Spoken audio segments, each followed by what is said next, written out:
అక్కడ పాండ్ చుట్టూ machine guns పుచ్చుకుని 50 మంది దాకా నిలబడి ఉన్నారు. కదిలితే అన్ని గన్స్ గుళ్ల వర్షం కురిపిస్తాయన్నట్లు గురిపెట్టబడి ఉన్నాయి.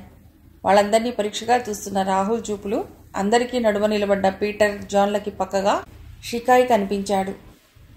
అవునవును, ఇతడే సార్, నాకు చాలా గుర్తు. బోంగాయిగా వచ్చింది ఇతనే. వానస్ దగ్గర మేము చూసింది వీడే. చివాన్ తీతిని చంపింది వీడే. హోటల్ ఫ్లోరాని నాశనం చేసింది వీడే. గుక్కదిప్పుకోకుండా చెప్పాడు షికాయ్.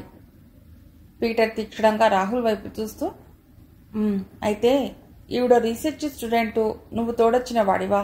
సరే, ఇద్దరినీ తోడుగా పంపుతాను పైలోకాలకి. ఒరేయ్, వీళ్ళిద్దరినీ మన టెస్టింగ్ ఛేంబర్లో పడేయండి తీసుకువెళ్ళి. అండర్ గ్రౌండ్ చూసిన వాడెవడు ప్రాణాలతో బయటకు పోకూడదని బాస్ ఆర్డర్స్. వీళ్ళిద్దరినీ ప్రాణాలతో వదలకూడదు. ఏ అమెరికన్ సుందరి, నీ రీసెర్చ్ ఇక్కడ బాగుండదు, స్వర్గంలో చూపించు అన్నాడు వెటకారంగా నవ్వుతూ. జాన్ చెయ్యడ్డు పెడుతూ, ఆగు పీటర్, బాస్ని రాని. తొందరపడకు, అందాక వీళ్లను బంధించి ఉంచుదాం. షికాయ్ అరిచినట్లుగా, నో సార్, ఒక్క క్షణం వీళ్లను వదిలినా మన శాంక్చురీనే నాశనం చేస్తారు. వీళ్లను ఇక్కడే కాల్చి పారేస్తే పీడా పోతుంది అన్నాడు. పీటర్ నవ్వుతూ, నో, కొత్తగా మన దగ్గరకు వచ్చిన ఆ మందును టెస్ట్ చేద్దాం, అది వీళ్ల మీదే ప్రయోగిద్దాం అని జాన్ వైపు తిరిగి, పరీక్ష ఛేంబర్కి 4 వైపులా 4 ట్యూబ్లు జాయింట్ చేయండి, ఏసీని ఛేంబర్లోకి వదలండి, వీళ్ళిద్దరినీ ఛేంబర్లోకి పడేయండి అన్నాడు. రాహుల్, స్వియా కదలక మెదలక నిలబడ్డారు. వీపుల్లో గన్స్ గుచ్చిబట్టి ముందుకు నడిపించారు ఇద్దరినీ. రాహుల్ స్వియలను ఛేంబర్ వైపు తీసుకొచ్చారు. ఛేంబర్ డోర్స్ ఓపెన్ చేసి ఇద్దరినీ లోపలికి తోసి డోర్స్ వేసి లాక్ చేశారు. రాహుల్ ఛేంబర్ అంతా కలియ చూశాడు. అదొక భూత్ బంగ్లాలా ఉంది. ఎన్ని ప్రాణాలను బలి తీసుకుందో ఈ టెస్టింగ్ ఛేంబర్ అంది స్వియా చూస్తూ. ఛేంబర్లోని 4 ట్యూబ్ల మీది రెడ్ లైట్ వెలిగి ఆరిపోతోంది. రాహుల్ వెంటనే తన కోటు విప్పి షర్ట్ లోపల దాచుకున్న ఎన్బీసీ సూట్ బయటికి లాగాడు. స్వీయ ఆశ్చర్యంగా చూసింది అతడి వైపు. Suit zip లాగాడు. సంచిలా ఉందది. కొమాన్ స్వియా, ఇందులోకొచ్చేయి అన్నాడు రాహుల్. స్వియా అందులోకి వెళ్లేందుకు తటపటాయించసాగింది. అది ఒక్క మనిషికే సరిపోతుంది. ఇద్దరు ఎలా ఉండటం? అతడికి మరీ అంత దగ్గరగానా? ఆమెలో స్త్రీ సహజమైన సంకోచం వెనక్కి లాగింది. అప్పటికే రెడ్ లైట్ 3 సార్లు వెలిగి ఆరిపోయింది. స్వియా, టైం లేదు, త్వరగా వచ్చే లోపలికి, అనవసరంగా ప్రాణాలు కోల్పోతాం ఇద్దరం. ట్యూబ్ వైపు దృష్టి సారిస్తూ అన్నాడు రాహుల్. మీరు జిప్ వేసుకోండి, నా దగ్గర కొన్ని టాబ్లెట్లున్నాయి, అవి వేసుకుంటే కొంతసేపు సర్వైవ్ కాగలను అంది స్వియా. ఛీ, ఎంత మూర్ఖురాలివి, ఇది టాబ్లెట్తో వదిలే గ్యాస్ కాదు, త్వరగా రా తనందులో దిగబడుతూ అన్నాడు రాహుల్. ట్యూబ్ల గుండా తెల్లటి నీటి ఆవిరి లాంటి పొగ లోపలికి వస్తోంది. అది చూస్తూనే మై గాడ్ వచ్చేస్తోంది అంటూనే చేయి జాచి స్వీయ చెంపపై చెళ్ళుమనిపించాడు రాహుల్. ఆ దెబ్బతో కళ్ళు తిరిగి తూలి పడబోయిన స్వీయను పైకి లాగి జిప్ లోపల నుండి వేసేశాడతడు. క్రమంగా లోపలికి వస్తున్న పొగ మంచులాగా చేంబర్ అంతా అలుముకుంది. AC gas. తన కంటుకుపోయినట్టుగా నిలబడి తలవాలు చేసిన ఆమె ముఖాన్ని కొద్దిగా ఎత్తి చూశాడు రాహుల్. కళ్ళు మూతలు పడి ఉన్నాయి. పెదవి పక్క నుండి రక్తం కారుతోంది. మై గాడ్, ఇంత గట్టిగా కొట్టానా అనుకుంటూ చేత్తో ఆ రక్తాన్ని తుడిచాడు. చెంప మీద తేలిన ఎర్రటి చారలను చూస్తూ, సారీ స్వియా, ఎక్స్ట్రీమ్లీ సారీ అంటూ ఆమె చెక్కిలిపై ఆప్యాయంగా రాయసాగాడు రాహుల్. మెల్లిగా కళ్ళు విప్పి చూసింది ఆమె. మరోసారి సారీ అన్నాడు రాహుల్. ఆమె వైపలాగే చూస్తూ, డాక్టర్ ఎగ్జామినేషన్ చేసేటప్పుడు ఇది స్త్రీ శరీరం, ఇది పురుష శరీరం అనే భేదభావం అతడి మనసులో ఉండదు, ఉండకూడదు. అదొక శరీరం, దానికి కలిగిన బాధ నివారణకు మందివ్వటం అతడి డ్యూటీ, అతడి వృత్తి అటువంటిది. ఇలా ప్రతి చిన్నదానికి మీరు సంకోచిస్తూ పోతే ఈ వృత్తికి న్యాయం చేకూర్చలేరు. ప్రస్తుతం మనం ఈ సూట్లో కనీసం ఇలా 10 గంటలు ఉండాలి. ఒకసారి తలెత్తి అతడి వైపు చూసింది. నేను తమాషా కనటం లేదు, నిజం. 10 గంటల సేపు ఇందులో ఉండి ప్రాణాలు కాపాడుకోవాలి మనం. తర్వాత దాని పవర్ కొంత తగ్గుతుంది. ఈలోపు మనం బయటపడేందుకు మార్గం చూద్దాం. అందాక మనం ఇందులో ఉండవలసిందే. ఇప్పుడు మీరు చిన్న పని చేయాలి. ఏమిటన్నట్లు చూసింది స్వియా. రాహుల్ కొట్టిన దెబ్బతో ఆమె మెదడు సరిగ్గా పనిచేయటం మానేసింది. ఆ వెంటనే అతి సన్నిహితంగా అతడితో ఉండవలసి రావటం ఆమె మనస్సు కూడా స్వాస్థ్యం కోల్పోయింది. నా చెయ్యి వెనక్కి పోయేంత జాగా లేదక్కడ. మీరు నా షర్ట్ వెనకనున్న ఆక్సిజన్ బాక్స్కి 2 కనెక్షన్లున్నాయి. ఒకటి మీకు, ఒకటి నాకు అమర్చుకోవాలి. లేకపోతే గాలాడక ఈ సూట్లోనే చచ్చిపోతాం. స్వీయ అతి ప్రయత్నం మీద చెయ్యి ముందుకు తీసుకుని అతడి షర్ట్ వెనక నుండి టీ షేప్లో ఉన్న ట్యూబ్ తీసి అతడికో కనెక్షన్, తనకో కనెక్షన్ ముక్కులకు అమర్చింది. అతి సన్నిహితంగా తన శరీరానికి అంటుకుపోయినట్లు ఉన్న ఆమె కోమల శరీరం అతడిలో వయస్సు వలన వచ్చే కోరికలు, ఆవేశం కలిగించటం లేదు. బయటపడే మార్గం గురించి అతడి మనసు అనేక విధాల ఆలోచిస్తోంది. తెల్లవార వస్తోంది. తెల్లవారితే బయటపడడం కష్టం. మళ్ళీ చీకటి పడాలి. అందాక ఈ సూట్లో ఇలా స్వీయతో నిలబడటం ఇంకా కష్టం. ఏం చేయాలి? తెల్లవారింది. దాదాపు 5 గంటలు. ఇద్దరూ ఇలాగే నిలబడ్డారు. కాళ్ళు నొప్పెడుతున్నాయా? అడిగాడు రాహుల్. అవునన్నట్టు తల ఊపింది స్వీయ. పడుకుంటారా పోనీ? చర్రున తలెత్తి కనెక్షన్ కొద్దిగా పక్కకి తీస్తూ, ఏమిటి మీ ఉద్దేశం? ఈ మాటలకు అర్థం ఏమిటి? కోపంగా అడిగింది స్వీయ. మనం పగటి వేళ తప్పించుకోవటం అసంభవం. చీకటి పడాలి. అందాక ఇందులో ఉండటం తప్పదు. కాబట్టి ఎంతసేపు నిలబడతారు? రాత్రంతా నిద్ర లేదు కదా, నిద్రపోండి. అర్థం కానట్లు కళ్ళు చిట్లించి చూసింది స్వీయ. మెల్లిగా బెండ్ అవుతూ కిందికి జారాడు రాహుల్. ఆక్సిజన్ బ్యాగ్స్ పక్కకి సర్దుకుంటూ వెళ్ళకిలా పడుకున్నాడతడు. తప్పనిసరి అతడి మీద పడుకోవాల్సి వచ్చింది స్వీయ. ఊపిరాడనట్లుగా అనిపించింది. ఏదో జంకు, భయం, వెరపు కలిగాయి ఆమెకు. క్రిసెంట్ లాంటి చోట పనిచేసింది తను. అయినా ఎప్పుడూ ఎవరికీ భయపడలేదు. ధైర్యంగా, నిబ్బరంగా మనుషుల్ని, పరిస్థితుల్ని ఎదుర్కొంది. కానీ ఇప్పుడు ఇతడితో ఇంత సన్నిహితంగా ఆమె మనస్సు ఎన్నడూ లేనంత చికాకు, ఆందోళనలతో స్వాస్థ్యాన్ని కోల్పోయింది. ఏసీ గ్యాస్ నుండి తప్పుకోవటానికి ఎన్బీసీ సూట్ మాత్రమే ఉపయోగించాలనేదేముంది? దీనికి రెమెడీ మరేమీ లేదా? కావాలని ఇతడు ఇలాంటి సంఘటన క్రియేట్ చేశాడా? స్వీయ కొద్దిగా తలెత్తింది. ఆమె కదలికను గమనించి, ఏమిటి? అడిగాడు రాహుల్. ఏసీ గ్యాస్కు ఎన్బీసీ సూట్ తప్పనిసరిగా ఉపయోగించాలా? అవును, ఉపయోగించాలి. ఏసీ గ్యాస్ ఏమిటనుకుంటున్నారు? Prussic acid. దీని కెమికల్ స్ట్రక్చర్ HCN. ఇది శరీరానికి తగిలితే మంటలు పుడతాయి. దీని వాసన పీల్చడానికి చాలా ఆహ్లాదకరంగా ఉంటుంది. పీలిస్తే వెంటనే కళ్ళు తిరగటం, ఆ తర్వాత స్పృహ తప్పటం. సంబంధం లేని పిచ్చి పిచ్చి మాటలు మాట్లాడి కొద్దిసేపు అయ్యాక ఆ వ్యక్తి మరణిస్తాడు. లేదా అధమపక్షం బ్రెయిన్ పెరాలసిస్ రావటం కానీ, కళ్ళు పోవటం కానీ జరగవచ్చు.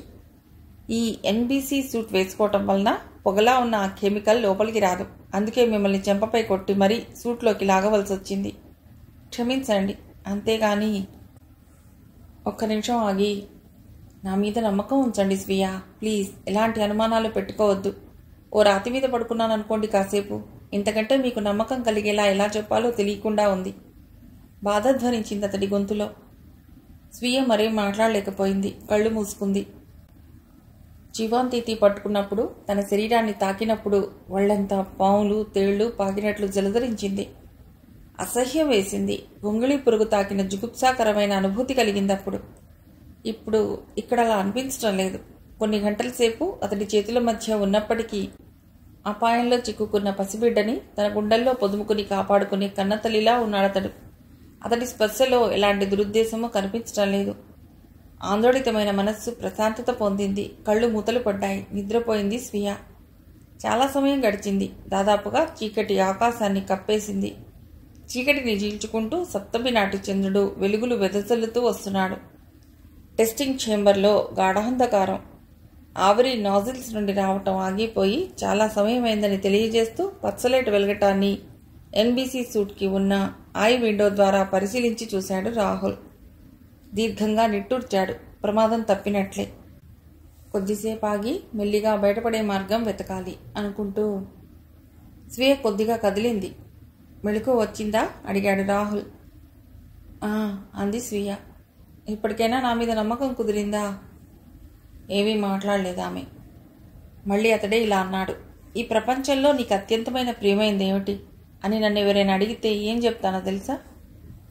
ఏం చెప్తారు అని మీరు అడగరు. నాకు తెలుసా సంగతి. అందుకే నేనే చెప్తున్నాను. ఒక్క క్షణకాలం ఆగి స్వీయ అంటాను అన్నాడు. అప్పుడు కూడా ఆమె నుండి ఎలాంటి జవాబు లేదు.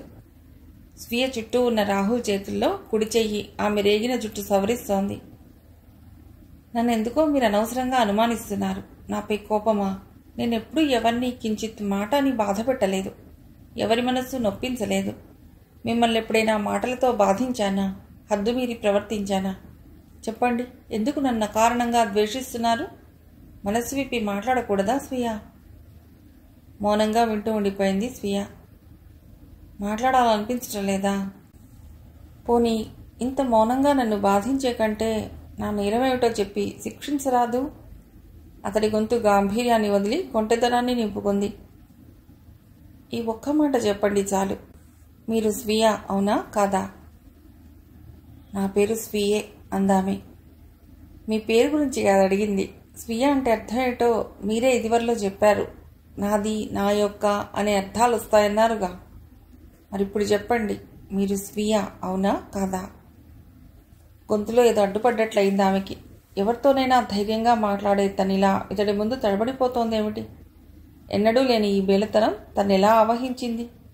ఒక్కవైపుగా పడుకోవటంతో మెడ నొప్పిగా అనిపించి పక్కకి మొహం తిప్పుకుంది ఆమె. రాహుల్ చెయ్యి ఆమె మొహం మీదికొచ్చింది.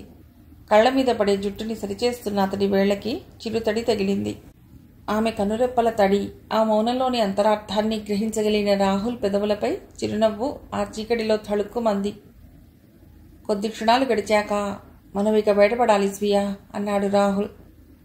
ఆక్సిజన్ కనెక్షన్స్ తీసేశాడు. ఎన్బీసీ సూట్ జిప్ లాగేసి సూట్ని కిందికి నెట్టాడు. స్వీయ లేచి నిలబడింది. రాహుల్ సూట్ని అవతలికి నెట్టాడు. అతడిలోని ప్రేమార్థం స్థానంలో ఎప్పటి గంభీరత చోటు చేసుకుంది. బహుశా ఎవరైనా రావచ్చిప్పుడు. మనం వాళ్ళని అటాక్ చేసి ఈ సూట్లోకి నెట్టి బయటపడటం తప్ప మరో మార్గం లేదు. కాబట్టి రెడీగా నిలబడదాం అన్నాడతడు. 4 నిమిషాల కిందటి రాహుల్కి ఇతడికి ఎంత భేదం అనిపించింది ఆమెకి. స్వీయ, రాహుల్ డోర్కి అటు ఇటు నిలబడ్డారు. 10 నిమిషాల తర్వాత తలుపులు తెరుచుకున్నాయి. టార్చ్ లైట్ కాంతి లోపలికి వస్తోంది. ఆ కాంతి లోపలికి వస్తోంది. ఇద్దరిని వారి నీడని బట్టి గ్రహించారు రాహుల్, స్వీయ. ఒక్కడుగు వేసి పూర్తిగా లోపలికి రాకుండా అక్కడే నిలబడ్డారిద్దరు. రాహుల్ సడన్గా ఇద్దరిని లోపలికి లాగాడు. స్వీయ గట్టిగా ఒకడి మెడపై దెబ్బ కొట్టింది. ఆ దెబ్బతో వాడు తలవాల్ చేశాడు. రెండవ వాడి నోట్లో నుండి కేక బయటికి రాకముందే గబగబా రివటల్లా ఉన్న ఆ ఇద్దరిని చేంబర్ల మధ్యలోకి ఈడ్చుకొచ్చి వాళ్ల దుస్తులు తొలగించి ఎన్బీసీ సూట్లోకి ఇద్దరిని నెట్టి జిప్ క్లోజ్ చేశాడు. ఈలోపు స్వీయ వారిలో ఒకరి దుస్తులు తాను వేసుకుంది. రాహుల్ రెండవ వాడివి వేసుకున్నాడు. టార్చ్ లైట్ చేతబుచ్చుకుని రాహుల్, స్వీయ బయటకు వచ్చేసరికి ట్రాలీ నెట్టుకుంటూ ఒకడు ఎదురొచ్చాడు. అతన్ని చూస్తూనే, వాళ్ళిద్దరూ ఎన్బీసీ సూట్ వేసుకున్నారు, అయినా చచ్చారనుకో, జాగ్రత్త, ముక్కు గట్టిగా మూసుకుని వాళ్ళని ట్రాలీ పైకి ఎక్కించు, ఆ వాసన ఇంకా కొద్ది కొద్దిగా ఉంది, జాగ్రత్త అన్నాడు రాహుల్. ట్రాలీ వాడి గుండెల్లో రాయిపడింది. ఒంటరిగా ఛాంబర్లోకి వెళ్లాలంటే దడబట్టుకుంది. ఇంకా స్మెల్ ఉందా అడిగాడతడు. పెద్దగా లేదులే అన్నాడు రాహుల్. ట్రాలీ వాడికి ప్రాణం మీదికి వచ్చినట్లుగా ఉంది. కాస్త సాయం రారాదా భాయ్ అన్నాడు భయం భయంగా. స్వీయ రాహుల్ వైపు అర్థవంతంగా చూసింది. ఇది నా డ్యూటీ కాదు, అయినా నీ మొహం చూస్తుంటే పోబుద్ధి కావటం లేదు అంటూ రాహుల్ తానే ముందుకు నడిచాడు. ట్రాలీ వాడు ఛాంబర్ బయట నిలబడ్డాడు. రాహుల్ ఎన్బీసీ సూట్తో సహా ఆ ఇద్దరిని భుజాల మీద వేసుకొచ్చి ట్రాలీ మీద పడేశాడు. ట్రాలీ ముందుకు నెడుతూ, పద, నీ మొహం చూస్తుంటే ఇక్కడే కళ్ళు తిరిగి పడేట్టున్నావు, బరియల్ గ్రౌండ్ దాకా తోడొస్తాను అన్నాడు రాహుల్. ట్రాలీ వాడి మొహంలో తేడదనం వచ్చింది. రాహుల్తో పాటు స్వీయ కూడా ట్రాలీని ముందుకు నెట్టసాగింది. ట్రాలీ వాడు ఇద్దరి వెనగ్గా రాసాగాడు. ఫెన్సింగ్ దగ్గర ఉన్న సెంట్రీలు ట్రాలీ మీద ఎన్బీసీ సూట్లో ఉన్న వ్యక్తులను దూరం నుండి చూడగానే గేట్లు తెరిచారు. ట్రాలీ ముందుకెళ్ళింది. గేట్ నుండి కొంత దూరం నడిచాక బరియల్ గ్రౌండ్ వచ్చింది. వీళ్ళని తగులబెట్టి వచ్చి తమకు చెప్పమన్నారు షికాయ్ పీటర్లు అన్నాడు. అలాగా, సరే, ఆ పెట్రోల్ డబ్బా ఇలా ఇవ్వు, అగ్గిపెట్టె కూడా, మేము తగలబెట్టి వస్తాంలే, నువ్వు వెళ్ళి చెప్పు, నువ్వు అక్కడికి చేరుకునేసరికి వీళ్ళని కాల్చే మంటలు కనిపిస్తుంటాయి అన్నాడు రాహుల్. పెట్రోల్ డబ్బా, అగ్గిపెట్టె అందించి ట్రాలీని నెట్టుకుంటూ అతడు శాంక్చురీ వైపే వెళ్ళిపోతున్నాడు. రాహుల్ పెట్రోల్ ఎన్బీసీ సూట్ మీద పోశాడు. అగ్గిపెట్టె గీసి దానిపై పడేశాడు. భగ్గుమంది. మంటలు నాల్కలు జాస్తూ నిలువెత్తున లేచాయి. ట్రాలీవాడు కనుమరుగయ్యాక ఇద్దరూ బరియల్ గ్రౌండ్స్కి అడ్డం పడి పరిగెత్తసాగారు. ఒక అరగంట అలా పరిగెత్తాక కొద్ది దూరంలో ఉన్న హెలీప్యాడ్ కనిపించింది. పొదలు మాటు చేసుకుని కూర్చున్నారిద్దరూ అక్కడ. ఆకుపచ్చ దుస్తుల్లో హ్యాట్స్ పెట్టుకున్న నలుగురున్నారు. వారు పీటర్, జాన్, షికాయ్, డాక్టర్గా గుర్తించారు రాహుల్, స్వియా.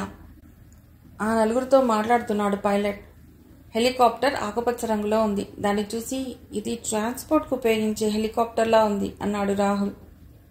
కానీ వీళ్ళు ఆ పేరు చెప్పుకుని దాన్ని అన్ని విధాలా ఉపయోగించుకుంటున్నట్లుంది అంది స్వియా. కావచ్చు. ఇంతలో పైలట్, పీటర్, జాన్ డాక్టర్లకు షేక్ హ్యాండ్ ఇచ్చి వెళ్ళి హెలికాప్టర్లో కూర్చున్నారు. కింద ఉన్న వాళ్ళు చెయ్యి ఊపారు. కొద్ది క్షణాల్లో హెలికాప్టర్ పైకి లేచింది. వెంటనే అది దట్టమైన అస్సాం అడవుల వైపు పోసాగింది. ఆ నలుగురు వ్యక్తుల దగ్గరికి ట్రాలీ వ్యక్తి వచ్చి ఏదో చెప్పసాగాడు. మనల్ని కాల్చేసినట్టు వీడు చెప్తున్నట్లుంది. ఒక పని పూర్తయింది అన్నాడు రాహుల్. ఆ నలుగురు తామొచ్చిన కారులో ఎక్కారు. షికాయ్ డ్రైవ్ చేస్తున్నాడు. కారు వెళ్ళిపోయింది. క్విక్, పరిగెత్తాలి స్వియా అని ఆమె చేయి పట్టుకుని పరిగెత్తాడు రాహుల్. 10 నిమిషాల తర్వాత హెలికాప్టర్ వెనక్కి తిరిగి రాసాగింది. కిందకు దిగసాగింది. మెల్లిగా ఒకచోట ఆగింది. అది చూసి ఉత్సాహంగా రాహుల్, స్వియా పరుగు హెచ్చించారు. నిచ్చెన కిందికి జారింది. స్వియాని నిచ్చెనెక్కించి ఆమె వెనకే తానెక్కాడు రాహుల్. లోపలికొచ్చి నిచ్చెన లోపలికి లాగేశాడు. పైలట్ స్థానంలో రుత్విక్ ఉన్నాడు. అసలు పైలట్ స్పృహ తప్పి పడి ఉన్నాడు. అంతా ఓకే అన్నాడు రుత్విక్. స్వియా, రాహుల్ హెలికాప్టర్ లోపల అంతా పరీక్షగా చూడసాగారు. MRL మిజైల్ ఉంది దానికి. ఆ మిజైల్కి ప్రొజెక్టైల్స్ ఫిక్స్ చేసి ఉన్నాయి. అవి 35 mm సైజువి. రుత్విక్ రాహుల్ వైపు చూస్తూ, ఇది ట్రాన్స్పోర్ట్ కోసమే ఉపయోగించే హెలికాప్టర్ కాదు. ఆ ప్రాజెక్టైల్స్లో VXGB అనే 2 మందులున్నాయి. అవి రెండూ కలిస్తే AVI అనే అతి ప్రాణాంతకమైన మందు తయారవుతుంది. ఈ రెండింటినీ బైనరీ మెథడ్ ద్వారా కలిసేటట్టు చేయాలి. అంచేత టార్గెట్ ప్రాంతంలో మాత్రమే ఈ 2 మందులు కలిపే విధంగా 2 ప్రాజెక్టైల్స్లో నుండి ఒకే స్పీడ్తో ప్రయాణించేట్లుగా వదలాలి. అవతలి 2 ప్రాజెక్టైల్స్లోనూ పిక్లోరం, కేకోడాలిక్ యాసిడ్స్ నింపబడి ఉన్నాయి. ఈ అస్సాం అడవులపై స్ప్రే చేయటానికి ఇప్పుడు ఇది బయలుదేరింది. శాంక్చురీ అండర్ గ్రౌండ్ నిండా ఈ మారణాయుధాలు ఉన్నాయి. మనం శాంక్చురీ మొత్తాన్ని ధ్వంసం చేయాలి, లేకపోతే చాలా ప్రమాదం అన్నాడు. రాహుల్ అక్కడి ప్రాజెక్టైల్స్ని గమనిస్తూ రుత్విక్ చెప్పేది వింటున్నాడు. ప్రాజెక్టైల్స్ 2 చొప్పున గ్రూపులుగా 4 ఉన్నాయి. ఈ గుర్తు వెనుకగా రెడ్ లైట్ వెలుగుతుండటం చేత ఆ బాక్స్ ఉన్నంత మేర ఎర్రని వెలుతురు కళ్ళని మిరుమిట్లు గొలుపుతోంది. దాని పక్కగా ఎయిర్ డిఫెన్స్ మిజైల్ అని రాసుండి పచ్చ లైట్ వెలుగుతోంది. ఆ లైట్కి పై ఎత్తున స్విచ్ ఉంది. అది నొక్కగానే 2 ప్రాజెక్టులు కిందికి వెళ్ళి ఆ కెమికల్ను ఒకే ఫోర్స్తో కిందకి నెడతాయి. రాహుల్ వాటిని పరీక్షగా చూసి, రుత్విక్, వాళ్ల వేలితోనే వాళ్ళ కళ్ళు పొడుస్తాను. హెలికాప్టర్ని శాంక్చురీ పైకి తీసుకువెళ్ళు అన్నాడు. అలాగే రుత్విక్ హెలికాప్టర్ని శాంక్చురీ వైపు తీసుకుని వచ్చాడు. 2 నిమిషాలు గడిచాక, రాహుల్ వచ్చేశాం అని అన్నాడు రుత్విక్. రాహుల్ పచ్చలైటు పైన స్విచ్ నొక్కగానే 2 ప్రాజెక్టైల్స్ నుండి VXGB మందులు ఒకే స్పీడ్తో బయలుదేరి శాంక్చురీ దగ్గరికి రాగానే కలిసిపోయాయి. ఆ కలయికతో కొన్ని వేల మతాబా పువ్వుల వెలుగు ఒక్క చోట కలిసినట్లు తెల్లటి మంచులాంటి బరువైన ఆవిరి మెల్లిమెల్లిగా ఆ నిశీధంలో శాంక్చురీనంతా ముంచేసింది. శాంక్చురీపై తెల్లగొడుగు కప్పినట్లుంది. హెలికాప్టర్ అమిత వేగంతో వెనుదిరిగింది. డిఫెన్స్కి సంబంధించిన సీనియర్ అఫీషియల్స్, అనలిస్టులు, అతి ముఖ్యమైన కొందరు ప్రముఖ సైంటిస్టులు, స్ట్రాటజిస్టులు, కొందరు ఉన్నతాధికారులు ఆ భవనంలో సమావేశం అయ్యారు. డిఫెన్స్ మినిస్టర్ చీఫ్ గెస్ట్గా, కమాండర్ ఇన్ చీఫ్ అధ్యక్షుడిగా ఆ సమావేశం సాగుతోంది. అది ఇన్వైటీస్కి మాత్రమే ప్రవేశార్హత కలిగిన మీటింగ్. డిస్టింగ్విష్డ్ సైంటిస్ట్ అవార్డు ప్రధానోత్సవం ఆ రోజున జరగబోతోంది. పేర్లు వ్రాయబడి ఉన్నాయి సీట్ల ముందు. ప్రతి ఒక్కరి ముందు చిన్న టేబుల్ లైట్ ఉంది. అందమైన గాజు గ్లాసుల్లో మంచినీరు నింపబడింది. ఎవరి సీట్లలో వారు కూర్చున్నారు. హాల్ అంతా నిండుగా ఉంది. చీఫ్ గెస్ట్గా వచ్చిన డిఫెన్స్ మినిస్టర్ మాట్లాడుతూ, ఈనాడు సైంటిఫిక్గా దేశం ఎంతో పురోభివృద్ధి సాధిస్తోంది కూడా. మన దేశ సైంటిస్టులు దేశ ప్రగతికై ఎంతో కృషి చేస్తున్నారు. ముఖ్యంగా దేశ రక్షణకు సంబంధించిన ఆయుధాలు తయారు చేయటంలో మన సైంటిస్టులు ఎప్పటికప్పుడు కొత్త రికార్డులు సృష్టిస్తున్నారు. అయితే మన దేశం శాంతిప్రియత్వాన్నే కోరుకుంటుంది. మనకెవరితోనూ శత్రుత్వం లేదు. విశ్వమానవ సౌభ్రాతృత్వం, సర్వమానవ కళ్యాణం, ఇవే మన ఆశయాలు. అయితే మన ఆశయాలను, మంచితనాన్ని అసమర్థతగా ఎంచే కొన్ని దేశాల వారు మనలో అంతఃకలహాలు అలజడులు లేవదీస్తున్నారు. స్నేహాన్ని ఎంత ప్రేమాదరాలతో ఆహ్వానించి గౌరవిస్తామో కుత్సిత శత్రువుని అంత కఠినంగానూ దండించగలం అని నిరూపించేందుకే ఈ ఆయుధాల తయారీ. ప్రపంచ దేశాల్లో సైనికీకరణకి, యుద్ధ పరికరాల తయారీకి, గూఢచారి వ్యవస్థకి ఎక్కువ ధనం ఖర్చు చేసే దేశాలు అనేకం ఉన్నాయి. కానీ మనం అతి స్వల్ప ధనాన్ని ఈ ఆయుధీకరణకి కానివ్వండి, గూఢచారి విభాగం కింద కానివ్వండి ఖర్చు చేస్తున్నాం. ప్రజా సంక్షేమానికి, దేశ ఆర్థిక సంస్కృతోవృత్తికి, విద్య, వైద్య, వ్యవసాయం, పరిశ్రమలు మొదలైన దేశ పురోగతికి, ప్రధానమైన వాటికి ఎక్కువ మొత్తాలు ఖర్చు చేయాలని ప్రణాళికలు నిర్దేశింపబడ్డాయి. అంతేకాని భారత్ ఏనాడు యుద్ధోన్మాద దేశం కాదు. పంచశీలకి కట్టుబడిన దేశం. కానీ పగవాడు ఎత్తి వస్తే మటుకు తిరగ్గొట్టగల సత్తా మనకుంది. అందుకే మన సైంటిస్టులు నిర్విరామంగా కృషి చేస్తున్నారు. ఈనాడు ఈ కార్యక్రమం ఎవరి కొరకైతే ఉద్దేశింపబడిందో ఆ మనిషి మీకందరికీ సుపరిచితుడు. దేశంలో, విదేశాల్లో పేరు ప్రఖ్యాతులు కొన్న మహామేధావి, భరతమాత కలల పంట అన్నా అతిశయోక్తి కాదు. ఒక్క మాటలో చెప్పాలంటే నోబెల్ బహుమతికి అన్ని విధాలా అర్హుడైన ఈ మనిషి డాక్టర్ నితేంద్ర దేశాయ్ అనగానే సభలో చప్పట్లు మారుమోగాయి. మినిస్టర్ గారి ఉపన్యాసం కొనసాగింది. మరలా డాక్టర్ దేశాయ్ కుటుంబం దేశభక్తికి అంకితమైనటువంటిది. ఆయన తాత, తల్లిదండ్రులు దేశం కోసం ప్రాణాలు తృణప్రాయంగా అర్పించిన మహావీరులు. అటువంటి వంశం నుండి దేశాయ్ ఉద్భవించారు. అసాధారణమైన తెలివితేటలు, ప్రజ్ఞ, పాటవాలు గల దేశాయ్ చిన్ననాటి నుండి తన ప్రతిభ చదువులో చూపించారు. ఉన్నత విద్య పూర్తయ్యాక దేశాయ్ రీసెర్చ్కి జర్మనీకి వెళ్లారు. అక్కడే ఆయన ప్రతిభా విశేషాలు వెలుగులోకొచ్చాయి. ఆయన గొప్ప సైంటిస్టుగా అనేక ఉన్నత పదవులు అందుకున్నారు. అంతేకాక ఎన్నో అవార్డులు, పురస్కారాలు లెక్కలేవు. అయినా ఎన్ని గౌరవాలు విదేశాల్లో పొందినా జనని జన్మభూమిశ్చ స్వర్గాదపి గరీయసి అని ఆయన తిరిగి తన మాతృభూమికి వచ్చేశాడు. తన విజ్ఞానం, శక్తి సామర్థ్యాలు తన దేశానికి ఉపయోగించాలని ఆయన ఇక్కడే స్థిరపడిపోయారు. అటువంటి మనిషిని మన ప్రభుత్వం ఇప్పటికే ఎన్నో అవార్డులతో సత్కరించింది. ఈరోజు ఈ అవార్డు ప్రధానోత్సవం జరపటం వలన ఈ అవార్డుకే గుర్తింపు వస్తుంది కానీ దేశాయికి కాదు. దేశాయికి ఏనాడో వచ్చింది ఆ గుర్తింపు అంటూ మరికొన్ని ముగింపు వాక్యాలతో తన ఉపన్యాసం పూర్తి చేశారు మినిస్టర్ గారు. తర్వాత కమాండర్ ఇన్ చీఫ్ మాట్లాడుతూ, దేశ రక్షణకు తన ప్రాణాన్ని సైతం బలి చేయటానికి సిద్ధపడే సైనికుడికి అవసరమయ్యే యుద్ధ సామాగ్రి తయారు చేయటంలో నేటి సైంటిస్టులు ఎంతో ప్రగతి సాధిస్తున్నారు. వారికి నా అభినందనలు. సైన్స్ మానవ కళ్యాణానికి, పురోభివృద్ధికి దోహదకారి కావటం మంచిదని నా ఉద్దేశం. అందుకు మీరు అంతా కృషి చేస్తారని ఆశిస్తున్నాను అని కూర్చున్నారాయన. తర్వాత అవార్డు ప్రదానం జరిగింది. తనకు జరిగిన ఈ గౌరవానికి దేశాయ్ కృతజ్ఞతలు తెలుపుకుంటూ, దేశం సైంటిఫిక్గా ఎంతో పురోభివృద్ధి సాధించింది. స్వాతంత్రం వచ్చాక ఇంత తక్కువ కాలంలో అభివృద్ధి చెందుతున్న వర్ధమాన దేశాలలో ఇంత ప్రగతి సాధించింది భారత్ ఒక్కటే. ఇది నా ఒక్కడి వల్ల కాలేదు. ఎందరో మహానుభావుల కృషి ఫలితమే నేటి నవభారతం. దేశక్షేమం కోసం, దేశాభ్యున్నతి కోసం నా సర్వశక్తులు ధారపోస్తాను అని అందరి ముందు సవినయంగా తెలుపుకుంటూ, నాకింతటి అపూర్వ గౌరవాన్ని కల్పించిన ప్రభుత్వం వారికి నా కృతజ్ఞతలు. ఈ అవార్డు నాకొక్కడికే కాదు, ఇది సైంటిస్టులందరిది. ఈ విజయం వెనుక మీరంతా ఉన్నారు. మీ అందరికీ మరోమారు నా కృతజ్ఞతాపూర్వక వందనాలు తెలుపుకుంటున్నాను అని వినయంగా తెలిపి తన సీట్లో కూర్చున్నాడు దేశాయ్. కంక్లూడ్ చేస్తూ 4 మాటలు మాట్లాడవలసిందిగా డిఫెన్స్ మినిస్టర్ భట్టాచార్యని కోరటంతో తన ఉపన్యాసపు పేపర్లని సరిగ్గా పెట్టుకుని సీట్కి ముందున్న స్విచ్ నొక్కాడు భట్టాచార్య. స్విచ్ నొక్కగానే లైట్ వెలగవలసింది పోయి పెద్ద పేలుడుతో లైట్ బద్దలై దానిలోని కెమికల్ చివ్వున ఆయన మొహాన్ని పంప్ చేసినట్లు చిమ్మింది. వెర్రి కేకతో భట్టాచార్య వెనక్కి పడిపోయాడు. మరుక్షణంలో ఆ మీటింగ్ హాల్ అంతా రణగుణధ్వనులతో కోలాహలంగా మారిపోయింది. 10 నిమిషాల తర్వాత భట్టాచార్యని 2 మార్షల్స్ సహాయంతో మిలిటరీ అంబులెన్స్లోకి చేర్చారు. డ్రైవర్ స్టార్ట్ చేశాడు. అంబులెన్స్ హాస్పిటల్ వైపు దూసుకుపోతోంది. వెనుక మిలిటరీ కార్లు, దేశాయ్ కార్, డిఫెన్స్ మినిస్టర్ గారి కార్, కమాండర్ ఇన్ చీఫ్ కార్లలో వెంబడిస్తున్నారు. బాగా రద్దీగా ఉన్న రోడ్డు మీద అంబులెన్స్ స్పీడ్గా పోతోంది. డేంజర్ హార్న్ కొడుతూ పోతోంది. దానిపై రెడ్ లైట్ వెలుగుతోంది. ట్రాఫిక్ సిగ్నల్ చూసి కూడా అంబులెన్స్ దూసుకుపోయింది. అది అత్యంత ప్రమాదకరమైన స్థితి కాబట్టి డ్రైవర్ ఆ రూల్స్ పాటించలేదు. ఆ వెనకే వస్తున్న కార్లన్నీ 2 నిమిషాలు ఆగిపోయి గ్రీన్ సిగ్నల్ రాగానే బయలుదేరాయి. భట్టాచార్యని వెంటనే జాయిన్ చేసుకున్నారు హాస్పిటల్ డాక్టర్లు.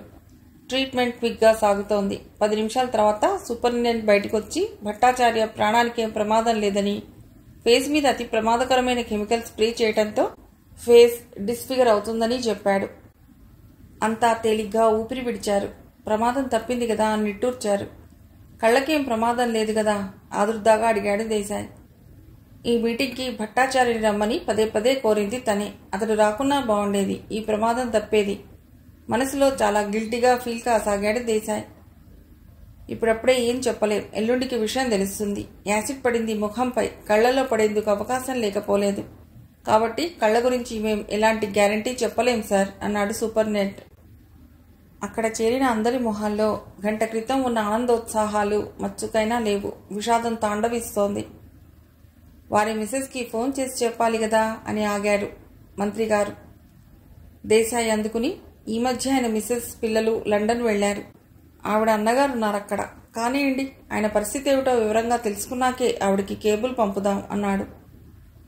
ఎవరిని భట్టాచార్యని చూసేందుకు అనుమతించలేదు డాక్టర్లు. ఆయన ముఖానికంతా కవర్ తొడిగారు. ఆయన మత్తుగా నిద్రపోయేందుకు ఇంజెక్షన్ ఇచ్చారు. గాజు తలుపుల లోపలున్న ఆయన్ని దూరం నుండి చూసి అంతా విచారంగా బయటకొచ్చారు. అప్పటికే స్పెషల్ టాస్క్ ఫోర్స్ సిబ్బంది అంతా రంగంలోకి దిగి ప్రమాదం ఎలా జరిగిందో ఎంక్వైరీ మొదలెట్టారు. ఫోటోగ్రాఫర్లు, పత్రికా విలేకరులతో మీటింగ్ హాల్ బయట నిండిపోయింది. పోలీసులు లోపలికి ఎవరినీ ఎంటర్ కానివ్వటం లేదు. అందుకని వారంతా అక్కడి నుండే బయలుదేరి హాస్పిటల్కి వచ్చి అధికారులను చుట్టుముట్టారు.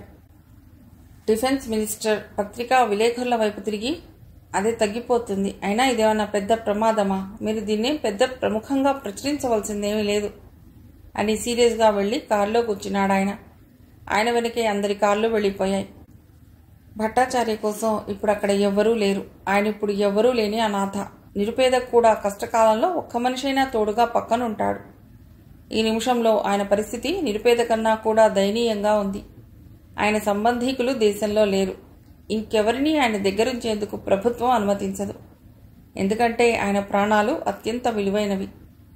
పూర్తి సెక్యూరిటీ హాస్పిటల్ చుట్టూ ఏర్పాటు చేయబడింది. సూపరింటెండెంట్, అతి ముఖ్యులైన 2 సర్జన్లు తప్ప ఆయనున్న గదిలోకి రావటానికి మరెవరికి ఆస్కారం లేదు. తెల్లవారుజాము దాటుతోంది. మిలిటరీ ఎయిర్పోర్ట్లో హెలికాప్టర్ ఆగింది. రాహుల్, స్వియా, రుత్విక్ దిగారు. అక్కడున్న సెక్యూరిటీ ఫోర్స్ వారికి పైలట్ని అప్పగించొస్తుండగా అప్పుడే వచ్చి ఆగిన కారులో నుండి దిగిన ఏజెంట్ వై రాహుల్ దగ్గరికి పెద్ద పెద్ద అంగలు వేసుకుంటూ వచ్చాడు. అతడి మొహంలో ఆందోళన గమనిస్తూ, వాట్ హ్యాపెండ్ అన్నాడు రాహుల్. ఏజెంట్ వై చెప్పే ఒక్కొక్క వాక్యం బుల్లెట్ దెబ్బల్లా తగిలాయి రాహుల్కి. స్వియా, రుత్విక్ దిగ్భ్రాంతులయ్యారు. రాహుల్ కారులో కూర్చుని త్వరగా పోనీ అన్నాడు. రుత్విక్, స్వియా అతడి పక్కనే కూర్చున్నారు.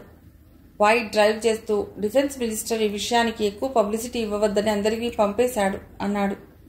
భట్టాచార్య ఎవరో శత్రువులకు తెలిసిపోయింది. ఎక్కడున్నారు ఆయన? ఆయన దగ్గర ఎవరున్నారు ఇప్పుడు? ఆదుర్దాగా అడిగాడు రాహుల్. ఆయన దగ్గర ఎవరూ లేరు. మై గాడ్, ఈ స్థితిలో ఆయన ఒంటరిగా ఉంచడం ఎంత ప్రమాదం. రాహుల్ మస్తిష్కంలో ఆలోచనలు జోరిగల్లా ముసురుకున్నాయి. రాజకీయ నాయకుల ఒత్తాసుదారు, మాదక ద్రవ్యాల కూడలి, దేశంలోని అలర్లకి ప్రతినిధి, విదేశీలే ఏజెంట్ అయినా సకుర్తాన్ని అణిచివేశాడు. అస్సాంలో గొడవలకి కారణభూతుడైన చివాన్ తీతి చనిపోయాడు. పాక్ ల్యాబ్ ద్వారా అందే సహకారం ఏవీ లేదు. అటువంటి ల్యాబ్ మళ్లీ నిర్మించాలంటే వాళ్ళకి కనీసం 50-60 ఏళ్లు పడుతుంది. శాంక్చురీ నెపంతో జరగబోయిన మారణకాండకి పురిట్లోనే సంధి కొట్టి స్పై క్యాచర్తో సహా అంతా బూడిదయ్యారు. గ్రీన్స్ ఫీస్ ఆపరేషన్ ఫెయిల్ అయ్యేట్టు చేశాడు. వీటితో ఘన విజయాలు సాధించాలనుకుంటున్నావా అంది అంతరాత్మ. వీటన్నిటికీ మూల కారణమైన అసలు వ్యక్తిని కనుక్కోలేదు. వాడియా చనిపోయాడన్న వార్త అబద్ధమని నిరూపించలేకపోయావు. అతన్ని పట్టుకుంటే గాని అసలు సూత్రధారి బయటికి రారు. పులిమీద పుట్రలా అసలుకే ఎసరు పెట్టినట్లు భట్టాచార్యకి ప్రమాదం. ఆయన్నే తెలుసుకున్నారంటే నిన్ను తెలుసుకోవటం 3 నిమిషాల పని అన్న అంతరాత్మ పలుకులతో నిజమే, తను అప్రమత్తంగా ఉండి కార్యం సాధించుకోవాలనుకున్నాడు రాహుల్. ముందు ఆయన్ని కలవాలి, కానీ ఆయన నా స్థితిలో చూడవలసి రావటం తన అసమర్థత. తను కొంచెం ముందుగా వచ్చి ఉంటే బాగుండేది. కారు ఆగడంతో ఆలోచనలో నుండి బయటపడ్డాడు రాహుల్. మిలిటరీ హాస్పిటల్ ముందాగింది కారు. రాహుల్ బై లోపలికెళ్ళి భట్టాచార్య గురించి ఎంక్వైరీలో అడిగారు. Resident medical officer colonel Jaswant సింగ్ని కలిశాడు రాహుల్. నేను ఆయనకి చాలా కావలసిన వాడిని, వెంటనే ఆయన్ని చూడాలి. సారీ, రేపటిదాకా ఆయన్నెవ్వరూ చూడటానికి వీల్లేదు అన్నాడు అతడు. ఎన్ని విధాలుగానో నచ్చజెప్పినా అతడు అంగీకరించలేదు. ఆఖరికి రాహుల్ తన క్యూ క్లియరెన్స్ కార్డ్ తీసి చూపించాడు. కర్నల్ అది చూసి ఒక్క క్షణం నివ్వెరపోయి తమాయించుకుని, మీరొక్కరే వెళ్ళి చూడండి, కానీ పేషెంట్ని మాట్లాడించొద్దు అన్నాడు ఆయన. అలాగే అంటూ లోపలికి వెళ్ళాడు రాహుల్. భట్టాచార్య ఇంటెన్సివ్ కేర్లో ఉన్నారు. రాహుల్ ఆయన బెడ్ని సమీపించి నెమ్మదిగా సార్ అని పిలిచాడు. ఆయనలో కొద్దిగా కదలికొచ్చింది. సార్, నేను రాహుల్ని. నా గొంతు గుర్తుపట్టారనుకుంటా. ఆయన చెయ్యి చాచాడు. రాహుల్ ఆ చెయ్యి అందుకుంటూ ఆయన వైపు చూశాడు. గొంతు వరకు కవర్ చేయబడి ఉంది. అతడి కంఠం వణికింది. కళ్లల్లో ఎర్రదనం పాకింది. ఐఎమ్ వెరీ సారీ సార్, మిమ్మల్ని ఇలాంటి స్థితిలో చూస్తాననుకోలేదు. ఆ శాంక్చురీ పని పూర్తయింది. అక్కడ స్కై క్యాచర్ ద్వారా వాళ్ళు విషయాలు తెలుసుకుంటున్నారు. మిమ్మల్ని గుర్తించారన్నమాట. మిమ్మల్ని ఎలా తెలుసుకున్నారో? బహుశా దేశాయి ద్వారా కావచ్చు అనబోయి వారిద్దరి మధ్య గల స్నేహాన్ని దృష్టిలో పెట్టుకుని ఆ మాట అనలేదు అతడు. ఇప్పుడిక నన్ను గురించి వేట ప్రారంభమవుతుందన్నమాట అన్నట్లు వాడి అక్కడ కూడా లేడు. వాడిని పట్టుకుంటే ఈ ఆపరేషన్ పూర్తయినట్లే. దేశం నలుమూలలా జల్లెడబట్టినట్లు గాలించైనా వాడిని కనుక్కుంటాను. ఆ తర్వాతే మిమ్మల్ని కలుస్తాను. మీ మిసెస్కి కేబుల్ పంపనా? వద్దు, అదే తగ్గుతుంది 4 రోజుల్లో. ఈ మాత్రానికి అనవసరంగా కంగారు పడుతుంది అన్నాడాయన. వెళ్తాను సార్ అని లేచాడు రాహుల్. ఆయనేం మాట్లాడలేదు. ఏదైనా చెప్తాడేమోనని కొద్ది క్షణాలు వెళ్లకుండా తటపటాయించాడతడు. భట్టాచార్య నుండి రెస్పాన్స్ ఏమీ లేదు. బయటకు వచ్చేశాడు రాహుల్. కారులో పెడుతూ నలుగురు ఏం చేయాలో నిర్ణయించుకుని ఎవరింటి దగ్గర వారు దిగిపోయారు. మరుసటి రోజు పీస్ లవర్స్ ఫౌండేషన్ ముందు ఓ రఫ్ ఫిగర్ అటూ ఇటూ తచ్చాడి లోపలికొచ్చాడు. సెక్రటరీ అన్న బోర్డున్న ఆఫీస్ గదిలోకి పర్మిషన్ అడగకుండా డోర్ తెరుచుకుని లోపలికి వచ్చాడు. 40 ఏళ్ల వ్యక్తి కూర్చుని ఫైల్స్ ఏవో చూసుకుంటున్నాడు. డోర్ చప్పుడుకు తలెత్తి, ఎవరు నువ్వు? లోపలికి వచ్చే ముందు అడిగి రావాలని తెలీదా అన్నాడు. అవతల అంతా ధ్వంసం అయిపోయింది. ఇంకా ఏం మర్యాదల్లే. ఆచార్య ఉన్నారా? పిలు. ఆయన్ని రఫ్గా అడిగాడా వ్యక్తి. ఆచార్య లేరు. నువ్వెవరో చెప్పు. ఏం కావాలి నీకు అడిగాడు సెక్రటరీ. అటూ ఇటూ చూసి మెల్లిగా ప్రాజెక్టు బ్రహ్మపుత్ర అన్నాడా వ్యక్తి. సెక్రటరీ కళ్ళు చిట్లించాడు. అతడు కొద్దిగా ముందు కొంగి, శాంక్చురీలో పీటర్ జాన్ల దగ్గర పనిచేస్తున్నాను. శాంక్చురీ అంటుండగానే అతడు లేచి లోపలికి రా అంటూ ముందు దారి తీశాడు. లోపల చాలా గదులున్నాయి. అవి దాటాక లోపల నుండి మేడ మీదికి వంకర్లుగా మెట్లు కట్టబడి ఉన్నాయి. పాత సినిమాల్లోకి జమీందారీ భవనంలా ఉంది. ఆ వంకర మెట్ల మీద నుండి మేడ మీదికి వెళ్ళి ఏసీ రూమ్ మీద టకటకలాడించాడతడు. కమేన్ వినిపించిందో గొంతు. తలుపు తీసుకుని లోపలికి వచ్చాడు. ఎర్రటి మఖమల్ పరుపుపై విలాసంగా శయనించి ఉన్నాడు ఆచార్య. ఆచార్యని చూడగానే నమస్కారం చేసి బోర్న ఏడ్చాడు ఆ వ్యక్తి. ఏం జరిగింది? సౌమ్యంగా ఉంది సజనీష్ కంఠం. పీటర్, జాన్ మన వాళ్ళంతా చచ్చిపోయారు. అండర్ గ్రౌండ్ అంతా నాశనమైంది. స్పై క్యాచర్ ఎందుకు పనికిరాకుండా పోయింది. శాంక్చురీ అంతా శ్మశానంలా తయారైంది. సజనీష్ మెల్లిగా అడిగాడు. నువ్వెక్కడున్నావు అప్పుడు? నేను ఆ రోజు ఉదయమే మిల్కీ హిల్స్ దిగి మా చెల్లెలి దగ్గరికి వెళ్ళాను. మర్నాడు పొద్దున పోదాం అనుకుంటుండగానే ఈ ఘోర వార్త తెలిసింది. ప్రభుత్వ వాహనాలు మిల్కీ హిల్స్ వైపు పోతున్నాయి. ప్రమాదం ఎలా జరిగిందో ప్రభుత్వం ఎంక్వైరీ చేస్తోంది. ఆ కెమికల్ ప్రభావంతో మిల్కీ హిల్పై చెట్టు చేమ అన్నీ మాడిపోయాయి. ఏదో కెమికల్ శాంక్చురీపై స్ప్రే చేశారంటున్నారు ప్రభుత్వాధికారులు. మిమ్మల్ని నమ్ముకునే 20 ఏళ్లుగా బతుకుతున్నాను రాజులా. నా జీవనాధారం పోయింది. నా కుటుంబం, నేను ఈ క్షణాన్ని ఏం కావాలి? దిక్కుతోచని స్థితిలో మీ దగ్గరకు వచ్చేశాను. దీర్ఘంగా నిట్టూర్చాడు సజనీష్. అసమర్థుల్ని 25 మందిని చేరదీసే కంటే సమర్థుడు ఒక్కడు చాలని ఎప్పుడూ చెప్తానతడికి. నా మాట పెడచెవిన పెడితే జరిగే అనర్థాలు ఇలాగే ఉంటాయి. సరే, నువ్విక్కడే ఉండు. నువ్వేం చేయాలో బయట సెక్రటరీ చెప్తాడు. అతడే నీకు కొంత డబ్బిస్తాడు. ప్రస్తుతానికి అది తీసుకో. ఎక్కువగా బయట తిరక్కు. నువ్విక వెళ్ళొచ్చు అన్నాడు సజనీష్. అతడు ఆచార్యకి నమస్కారాలు చేస్తూ బయటికి వచ్చాడు. ఆఫీస్కి వెళ్ళి సెక్రటరీ ఎదురుగా కూర్చుంటూ, ఆచార్య నన్ను ఇక్కడే ఉండమన్నారు. డబ్బిస్తే నా కుటుంబానికి మనీ ఆర్డర్ చేస్తా అన్నాడు. లావుపాటి బుక్ తీసి, మీ పేరు అడిగాడు ఆచార్య పర్సనల్ సెక్రటరీ. జహంగీర్ అన్నాడు రఫీగా. ఏ ప్రాంతం వాడివి? రాసుకుంటూ అడుగుతున్నాడు సెక్రటరీ. బెంగాల్ ముస్లింని. సరే అంటూ ఆ బుక్లో రాసుకుని పక్కన పెట్టేసి డ్రాయర్లో నుంచి కొంత డబ్బు తీసిచ్చి వాటితో పాటే కీ ఒకటిస్తూ రూమ్ నంబర్ 13లో ఉండు. చెప్పినప్పుడే బయటికి వెళ్ళాలి, తెలిసిందా? అక్కడికిలా ఇక్కడికి విచ్చలవిడిగా తిరగకూడదు అన్నాడు సెక్రటరీ. అచ్చా సాబ్ అంటూ కీసు డబ్బు తీసుకుని తనకి అలాట్ చేసిన రూమ్లోకి వెళ్ళిపోయాడు జహంగీర్. 10 రోజుల తర్వాత భట్టాచార్య స్కిన్ గ్రాఫ్టింగ్ చేయించుకుని ఇంటికి వచ్చేశాడు. అతను ఇంటికి వచ్చేశాక అధికారులు, స్నేహితులు 2 రోజుల పాటు ఎడతెరిపి లేకుండా ఆయన క్షేమ సమాచారాలు తెలుసుకోవటానికి రావటం, ఫోన్లు చేయటంతో ఆయనకి రాహుల్ని కలిసేందుకు వీలు కాలేదు. ఆయన ఆఫీస్కి పోలేదు. ఆ రోజు సాయంకాలం తనే బయలుదేరి రాహుల్ ఇంటికి వచ్చాడు భట్టాచార్య. ఆయన్ని చూస్తూనే సంతోషంగా ఎదురొచ్చాడు రాజు. సైగలతో కూర్చోమని చెప్పి కాఫీ తెస్తానన్నాడు. రాహుల్ ఉన్నాడా? అతడి సైగలని సరిగ్గా గమనించకుండా అడిగాడు భట్టాచార్య. ఉన్నాడన్నట్లు తలూపాడు. మాట్లాడవేం, చెవుడా మూగా? రాహుల్ ఉన్నాడా, బయటికి వెళ్ళాడా అన్నాడు. రాజు ఒక్క క్షణం విస్తుపోయాడు. ఈరోజు భట్టాచార్య ఇలా ఉన్నారేంటి? ఆ యాక్సిడెంట్తో ఆయన స్థితి మారిపోయినట్లుంది. ఏదో క్లిష్టమైన స్థితిలో ఉన్నారులా ఉంది. లేకపోతే ఆయన ఎప్పుడూ తనతో ఇలా బిహేవ్ చేయలేదు. ఆయన మనస్సు ఎంత ఆందోళనగా ఉందో పాపం. లేకపోతే ఆయనపైనే దౌర్జన్యం జరిపారంటే ఆ శత్రువులు ఎంత గట్టివాళ్ళు అనుకున్నాడతడు. ఏమిట్రా ఉలకో పలకో? రాహుల్ ఉన్నాడా లేడా, బయటికి వెళ్ళాడా? మళ్ళీ గట్టిగా అడిగాడు ఆయన. రాహుల్ లోపల ఉన్నాడని సైగ చేసి కూర్చోమని సైగ చేస్తూ ఆయన వైపు ఆశ్చర్యంగా చూస్తూ లోపలికి వెళ్ళాడు రాజు. రాహుల్ తన గదిలో కూర్చుని ఎవరితోనో ఫోన్లో మాట్లాడుతున్నాడు. రాజుని చూస్తూనే ఏం రాజు అన్నాడు. భట్టాచార్య వచ్చినట్లు సంజ్ఞలతో చెప్పాడు. రాహుల్ అవతలి వ్యక్తికి ఏదో చెప్పి బాయ్ అంటూ ఫోన్ పెట్టేసి సంభ్రమంగా గది బయటకు వచ్చాడు. హాల్లో కూర్చున్న భట్టాచార్యని చూస్తూనే హలో సార్, ఇప్పుడైనా వచ్చింది అంటూ పలుకరించాడు. ఆయన ఇటు తిరిగాడు. ఆయన మొహం యాసిడ్ పట్టం కాదు గాని ఎంత భయంకరంగా తయారైంది. నిట్టూర్చాడు రాహుల్. 10 రోజులుగా రాకపోతివి, నీ యాక్టివిటీస్ ఏమిటి? నువ్వు ఆ రోజు హాస్పిటల్లో ఏదో చెప్పావు, నాకు సరిగ్గా స్పృహ లేదు. అదీగాక ఈ 10 రోజులుగా నేను ఇతర పనుల మీద చాలా బిజీగా ఉన్నాను అన్నాడు ఆయన. ఈలోపు రాజు కాఫీ తీసుకొచ్చాడు. ఎక్కడుందో జిమ్మి పరిగెత్తుకుంటూ రాహుల్ దగ్గరికి వచ్చి కూర్చుంటూ భట్టాచార్య వైపు చూసి గుర్రు గుర్రుమనసాగింది. రాజు కాఫీ ఇద్దరికీ ఇచ్చి వెళ్ళిపోతూ ఇంతసేపు ఎక్కడున్నావు జిమ్మి అన్నట్లు దాని తోకలాగాడు. ఎప్పుడైనా అయితే రాజు మీదే కలియబడేదే. ఇప్పుడు మట్టుకు దాని దృష్టి అంతా భట్టాచార్య మీద ఉంది. ఆయన కాఫీ కప్పు కింద పెట్టగానే చివ్వున లేచి మీది కురికి బట్టలు లాగుతూ వాసన చూస్తున్నట్లు ముక్కు తాటిస్తూ పళ్లతో పీకడం మొదలెట్టింది. ఆయన దాన్ని నెడుతూ చిచి పాడు కుక్క అన్నాడు. రాహుల్ ఆశ్చర్యంగా జిమ్మీని ఆయన మీద నుండి లాగి ఏమైంది దీనికి ఈరోజు? రాజు వచ్చి దీన్ని తీసుకెళ్ళు అరిచినట్లే చెప్పాడతడు. రాజు వచ్చి జిమ్మీని పట్టుకున్నా అది ఇంకా ఆయన వైపే చూస్తూ గుర్రు గుర్రుమంటోంది.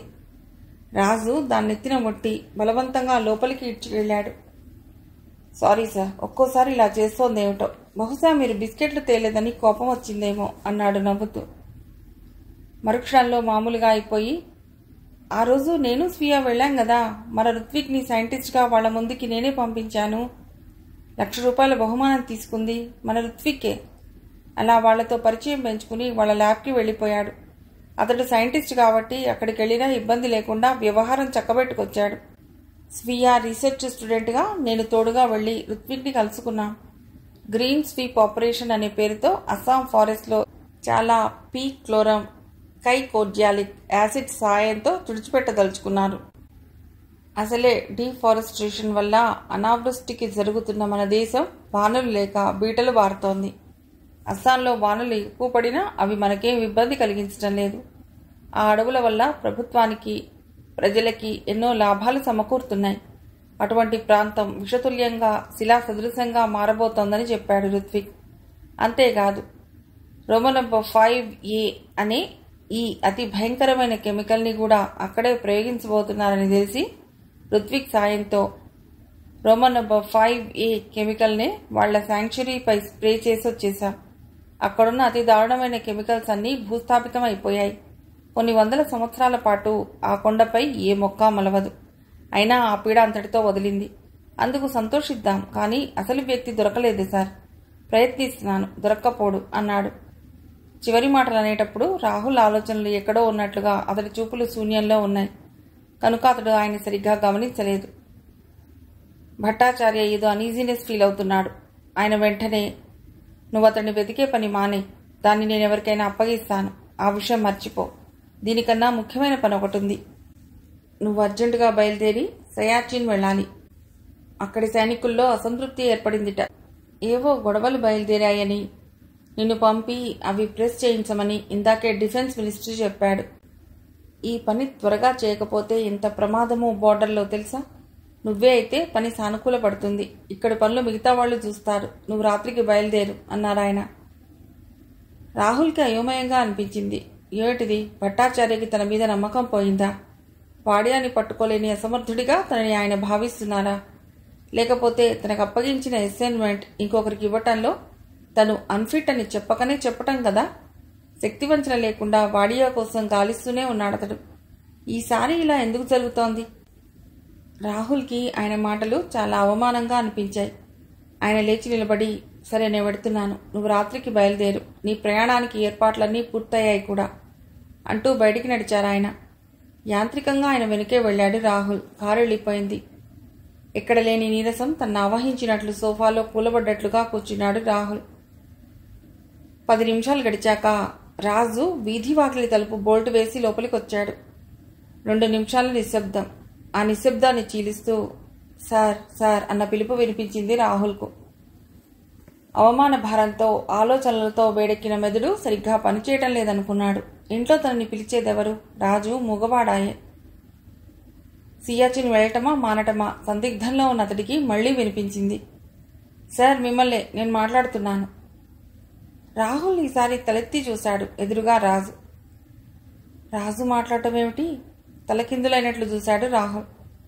అవును సార్, నేనే మాట్లాడుతున్నాను. నేను మూగవాణ్ణి కాదు. ఇన్ఫాంట్రీలో 2 years ట్రైనింగ్ కంప్లీట్ అయ్యాక భట్టాచార్య నన్ను ఇక్కడికి తీసుకొచ్చారు. మీ దగ్గరే నా ఫస్ట్ అపాయింట్మెంట్. ఒక రకంగా ఇది నా ప్రొబేషనరీ పీరియడ్ అనుకోండి. ఆయనే నన్ను మూగవాడిగా, చదువు రానివాడిగా నటించమన్నారు. ఇలా నేను ఉండటం వల్ల మీకు నాకు కూడా ప్రమాదం ఉండదు. నేను మూగవాడిని కాకపోతే మీ గురించి చెప్పమని శత్రువులు నన్ను ఇబ్బంది పెట్టవచ్చు. ఇప్పుడు అవకాశం లేదు. మీరు బయటికి వెళ్ళాక మీ యాక్టివిటీస్ ఎప్పటికప్పుడు నేను ఆయనకు ఫోన్ చేసి చెప్తుండేవాణ్ణి. మీకేదైనా ప్రమాదం సంభవించే పరిస్థితులు ఎదురైతే నన్ను వెంటనే ఫోన్ చేయమన్నారు. నేను మూగవాణ్ణి కాదన్న సంగతి ఆయనకొక్కడికే తెలుసు అంటూ తన జేబులోంచి ఐడెంటిటీ కార్డ్ తీసి రాహుల్కి చూపించాడు రాజు. ఆశ్చర్యంగా రాజు నోటి వెంట వచ్చి మాటలు వింటూ ఐడెంటిటీ కార్డ్ అందుకుని చూసి లేచి రాజుని కౌగిలించుకున్నంత పనిచేశాడు రాహుల్. నిజంగా నేను అభినందిస్తున్నాను రాజు, ఎంత బాగా నటించావు అన్నాడు భుజం తడుతూ. రాజు సిగ్గుపడుతున్నట్లుగా నిలబడి, ఆయన మాటను తోసిపుచ్చి నా ముగతనాన్ని విడిచిపుచ్చాను. దీనికి 3 కారణాలున్నాయి. అవి మీకు తప్పక చెప్పాలి.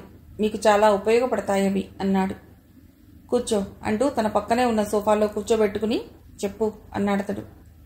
రాజు చెప్పిన 3 కారణాలతో రాహుల్ ఊహలు తలకిందులయ్యాయి. అతడి ఆపరేషన్ కొత్త మలుపు తిరిగింది. అనూహ్యమైన సంగతులు రాజు చెప్తుంటే, దాని పరిణామాలు తలుచుకుంటుంటే అతడి శరీరం జలధరించింది. జరగబోయే దుష్పరిణామాలు అంత భయంకరమైనవి. రాజు ఇచ్చిన ఆకులు అతడి కేసంతా మార్చేసింది. అయినా రాహుల్కి ఇంకా అనుమానం వదల్లేదు. వెంటనే తన ల్యాబ్లోకి వెళ్ళాడు. ఒక పక్కగానున్న బుక్స్ ర్యాక్లో నీట్గా సర్దబడిన ఆడియో క్యాసెట్ల నుండి భట్టాచార్య రికార్డింగ్స్ అని వ్రాసి ఉన్న క్యాసెట్ బయటికి తీశాడు. ఆ క్యాసెట్లన్నీ ప్రముఖుల ఉపన్యాసాలవి. ఖాళీ దొరికితే ఆ క్యాసెట్లు పెట్టుకుని వింటుంటాడాయన. ఇప్పుడు భట్టాచార్య స్పీచ్ ఉన్న క్యాసెట్ ఆన్ చేసి దాన్ని స్పెక్ట్రోగ్రామ్ కనెక్ట్ చేశాడు. దానిలో స్పీచ్ వేవ్ ఫామ్ చూస్తూ దాని రీడింగ్ గుర్తుపట్టాడు. ఆ తర్వాత ఆయనకి ఫోన్ చేశాడు Rahul. Yes, good evening sir, నేనే రాహుల్ని మాట్లాడుతున్నాను. నేను ఈరోజు వెళ్ళటం లేదు, నాకు కొంచెం రెస్ట్ కావాలి. రేపు వెడతాను. నా ప్రయాణానికి ఏర్పాట్లు రేపటికి చేయండి. ట్రబుల్ ఇస్తున్నందుకు సారీ, రేపు తప్పకుండా పెడతాను. అవతల నుండి ఆయన గొంతు ఖంగుమంది. రేపంటే ఎలా? అవతల అన్ని ఏర్పాట్లు పూర్తి చేసి నువ్వు వస్తున్నట్లుగా సియాచిన్కు కబురెళ్ళింది. వాళ్ళు నీకోసం వెయిట్ చేస్తుంటారు. ఇప్పుడు నువ్వు కాదంటే ఎలా?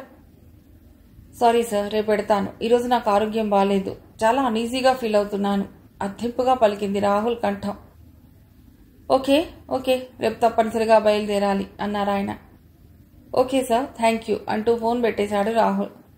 రాజు ఫోన్ కనెక్షన్ ముందుగానే స్పెక్ట్రోగ్రామ్కి ఇచ్చాడు. భట్టాచార్య మాటల వేవ్ రీడింగ్ చూపిస్తోందది. వెనుకటి వేవ్కి ఇప్పటి వేవ్కి గల తేడా గమనించారిద్దరు. రాహుల్ రాజును గమనిస్తూ, దీన్నే ఎకౌస్టిక్ ఎనాలిసిస్ అంటారు అన్నాడు రాహుల్. ఆ పని పూర్తయ్యాక డ్రెస్ చేసుకుని రాజుతో చెప్పి కారులో డిఫెన్స్ మినిస్టర్ ఇంటికి వచ్చాడు రాహుల్. తన క్యూ క్లియరెన్స్ కార్డ్ చూపి లోపలికి వెళ్ళాడు. కొన్ని సాధారణ సంభాషణలు అయ్యాక విషయంలోకి వచ్చాడు రాహుల్. రాహుల్ చెప్పే విషయాలు వింటూ ఆయన ఆశ్చర్యపోతున్నాడు. రాహుల్ చివరగా నితీంద్ర దేశాయ్ గురించి అడిగాడు. 10 రోజుల నుండి దేశాయ్ గారు కనిపించడం లేదు. ఎక్కడికి వెళ్ళారు సార్? రక్షణ వైమానిక విషయాల్లో ఒకరినొకరు పూర్తిగా అవగాహన చేసుకుందుకు వీలయ్యే ఒడంబడికకై డిస్కస్ చేసి సంతకాలు చేసేందుకు 3 సభ్యుల బృందం పెంకింగ్ వెళ్ళింది. వారిలో దేశాయ్ ఒకరు. ఆ అగ్రిమెంట్కు సంబంధించిన ముసాయిదా తీర్మానాన్ని రేపు ఉదయం ప్రెసిడెంట్కి అందించవలసి ఉంది. కనుక ఎట్టి పరిస్థితుల్లో రాత్రికి ఆ బృందం ఇండియా వచ్చేయాలి అన్నారు మినిస్టర్ గారు. మీరు ఇంతకుముందు చెప్పిన విషయాలను రుజువు చేసుకోవాలన్నా కన్ఫర్మ్ చేసుకోవాలన్నా రేపు ఉదయం నేను దేశాయ్ గారిని కలవాలి. ఆయన కలిస్తే గానీ నా డౌట్స్ క్లియర్ కావు. నేను చెప్పేదాకా మీరు ఎలాంటి యాక్షన్ తీసుకోకండి అన్నాడు రాహుల్. ఎస్, నువ్వు కన్ఫర్మ్ చేసి చెప్పాకని. థ్యాంక్ యూ సార్ అని చెప్పి లేచి వచ్చేశాడు. మర్నాడు 10 గంటల ప్రాంతంలో భట్టాచార్య కార్ దేశాయ్ ఆఫీస్ ముందు ఆగింది. భట్టాచార్య సెక్యూరిటీలోకి రాగానే అక్కడి ఆఫీసర్ అందరిలాగానే ఆయన్ను ప్రశ్నించబోయాడు. ఆయన తాను దేశాయ్ని కలుసుకోవాలని వచ్చానని చెప్పాడు. సెక్యూరిటీ నుండి దేశాయ్కి ఫోన్ చేశారు భట్టాచార్య. దేశాయ్ సెక్యూరిటీ ఆఫీసర్కి భట్టాచార్యను వెంటనే లోపలికి పంపించమని ఆదేశించాడు. నిరోధించినందుకు సారీ చెప్పి ఆయన లోపలికి పంపించాడు సెక్యూరిటీ ఆఫీసర్. భట్టాచార్యని చూస్తూనే దేశాయ్ లేచి నిలబడుతూ, ఐఎమ్ వెరీ సారీ. హాస్పిటల్ నుండి రాగానే నేనే మీ ఇంటికి వద్దాం అనుకుంటున్నాను. ఇంతలో పెకింగ్ వెళ్ళవలసిన పని తగిలింది. రాత్రే వచ్చాము. సాయంకాలం ప్రెసిడెంట్ గారితో చిన్న సమావేశం ఉంది. ముఖ్యమైన ఫైల్ ఒకటి ఆయనకు అందించి అట్నుంచి మీ ఇంటికి వద్దామని అనుకున్నా. మీరే ఇటొచ్చారు, కూర్చోండి అని సోఫా చూపుతూ, ఎలా ఉంది మీ ఆరోగ్యం?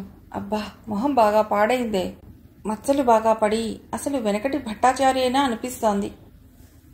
భట్టాచార్య నవ్వుతూ సోఫాలో కూర్చుంటూ, అది ఎవరో కావాలని చేసిందే, ఎంక్వైరీ జరుగుతోంది, తెలియకపోదు అన్నారు. నిజంగా ఆ రోజును తలుచుకుంటే నాకు ఇప్పటికీ కళ్ళకి కట్టినట్టు ఉంది. నా బలవంతం మీదే మీరు ఆ మీటింగ్కి వచ్చారు. రాకున్నా బాగుండేది. ఇంత ప్రమాదం తప్పేది. ఇక ఆ సంఘటన మర్చిపోండి. నాకే ప్రాణాపాయం లేదు కదా. ఎలా ఉన్నాయి మీ యాక్టివిటీస్? పెంకింగ్ టూర్ ఎలా ఉంది? సహృద్భావ వాతావరణమేనా? ఆహా, వారు మనతో స్నేహాన్ని కాంక్షిస్తున్నారు. గతం గతః. ప్రస్తుతం అన్ని దేశాలు అన్ని రంగాల్లో ఒకరినొకరు సహాయ సహకారాలు అందించుకోవాలని, స్నేహాన్ని పెంచుకోవాలని అనుకున్నారు. ఇక తెగని సరిహద్దు సమస్యలంటారా? మెల్లిగా అవి కూడా సర్దుబాటు చేసుకోవచ్చు. మైత్రితో ఏదైనా ఎంత క్లిష్టమైన పనైనా సాధించవచ్చు కదా. ఏమంటారు అడిగాడు దేశాయ్. అవును, మీ మాట 100కి 100 పాళ్ళు నిజం. నాతో ఏదైనా పని అంటూ ఆగాడు దేశాయ్. పనేమీ లేదు. డిఫెన్స్ మినిస్టర్ గారిని కలుసుకోబోతూ దారిలో ఉన్న మిమ్మల్ని చూసి ఎడదామని వచ్చాను. మీ పిల్లలు కులాసాగా ఉన్నారా? బాగానే ఉన్నారు. స్మిత రోజు మీ గురించి అడుగుతోంది ఎలా ఉన్నారని. మిమ్మల్ని చూడాలని హాస్పిటల్కి వచ్చిందిట. హాస్పిటల్ అధికారులు మిమ్మల్ని చూడనివ్వలేదుట. నాకేదైనా ప్రమాదం జరగవచ్చునని మా వాళ్ళు చాలా కేర్ తీసుకున్నారు. అందువల్ల మిసెస్ దేశాయ్ని రానివ్వలేదు. సారీ, నేనే ఒకరోజు మీ ఇంటికి వస్తాను. నో, స్మిత తానే రావాలనుకుంటోంది. మీరు ఇంటికొచ్చి పలకరించారంటే అది తను చాలా అసహనంగా ఫీల్ అవుతుంది. తను చాలా సెన్సిటివ్. మేమే రేపు మీ ఇంటికి వస్తాం. సాయంకాలం వీలు కావచ్చు, కాకనూ పోవచ్చు. ఎన్ని గంటలకు రమ్మంటారు? భట్టాచార్య నవ్వుతూ, ఓకే, ఆమెను హర్ట్ చేయడం నాకు ఇష్టం లేదు. ఈవినింగ్ ఏ టైంలోనైనా ఉంటాను. ఇంతవరకు ఆఫీస్కి అటెండ్ అవ్వటం కుదరలేదు. రేపు ఉదయం ఆఫీస్కి వెళ్ళాలి. సాయంకాలం రండి అని అంటుండగానే కాఫీలు వచ్చాయి. ఒక కప్పు భట్టాచార్యకు అందించి తను తీసుకుంటుండగా సెక్రటరీ లోపలికి వచ్చాడు. ఎక్స్క్యూజ్ మీ సార్ అంటూ అతడు ఒక ఫైల్ తెరిచి పట్టుకుని దేశాయ్ని సమీపించాడు.